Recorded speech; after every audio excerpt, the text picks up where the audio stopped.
Awit, ika-47 kabanata. Kataas-taasang puno.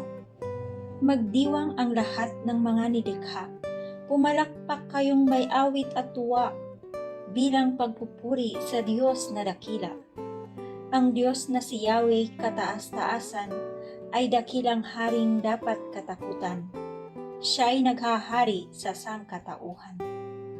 Tayo'y pinagwagi sa lahat ng tao. Sa lahat ng bansay na mahala tayo. Siya ang pumili ng ating tahanan, ang lupang minana ng mga hinirang.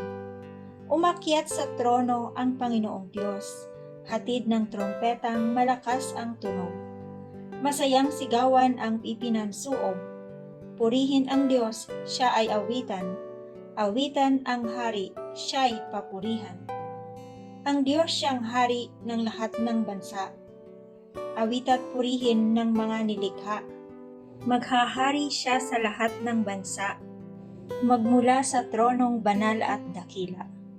Sa mga hinirang ng Diyos ni Abraham, sasama ang madlang mga pamunuan ng lahat ng bansa sa sandaigdigan. Ang mga sandata ng lahat ng kawal, lahat ay sa Diyos na hari ng tanan.